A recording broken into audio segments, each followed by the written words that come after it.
terganggu dengan proyek PDAM ini yang tak kunjung usai? Ya, sebagai orang yang suka lewat sini, saya masih terganggu. Kenapa?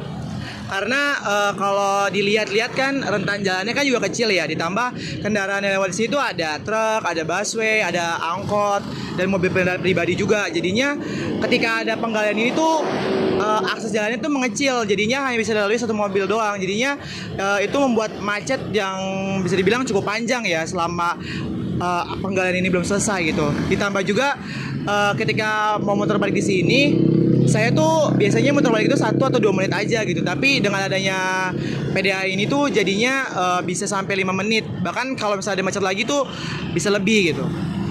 Sebelumnya kamu berangkat ke kampus itu memakan waktu sekitar berapa menit? Biasanya tuh kalau dari kampus tuh 15 menit gitu ya. Tapi dengan adanya galian ini sampai berapa menit? bisa sampai 20 menit sendiri atau 25 menit sendiri kalau misalkan apalagi di daerah sininya macet ya. Apakah kamu ada tanggapan untuk kedepannya? Lebih cepat diselesaikan aja sih karena ini kan programnya itu nggak selesai ya, jadinya bagi saya ini mengganggu jalanan banget, jadinya saya membutuhkan untuk kayak bisa dipercepat aja dalam penggaliannya. Oke, untuk jujur saya merasa terganggu karena dengan adanya proyek pembangunan ini perjalanan saya ke kampus menjadi lama. Walaupun saya orang dekat, orang Jatiwaringin sini, tapi tetap mengganggu karena biasanya saya butuh waktu tempuh ke kampus cuma 5 menit, tapi karena macet banget kalau pagi apalagi saya bisa sampai 10 sampai 15 menit. Itu mengganggu saya sih. Begitu.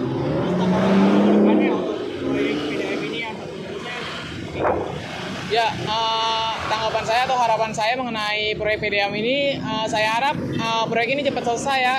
Karena seperti yang kita tahu daerah Jatiwaringin kayak emang udah terkenal banget nih sama macetnya. Nah, ditambah proyek ini, jadi ditambah macetnya. Jadi saya tuh semakin males gitu kalau mau keluar jalan raya, jadi mikir karena macet lagi gara-gara ada proyek ini. Apalagi kan saya sempat tahun lalu saya sempat dapat info katanya proyek pembangunan PDAM ini yang di Jatiwaringin khususnya itu akan selesai pada bulan Mei 2025. Tapi sekarang bisa kita lihat udah masuk bulan Mei 2025, tapi lubang-lubang PDAM masih gede-gede. Kan nggak mungkin selesai bulan ini nih. Nah, harapan saya cepat selesai lah, jangan lama-lama.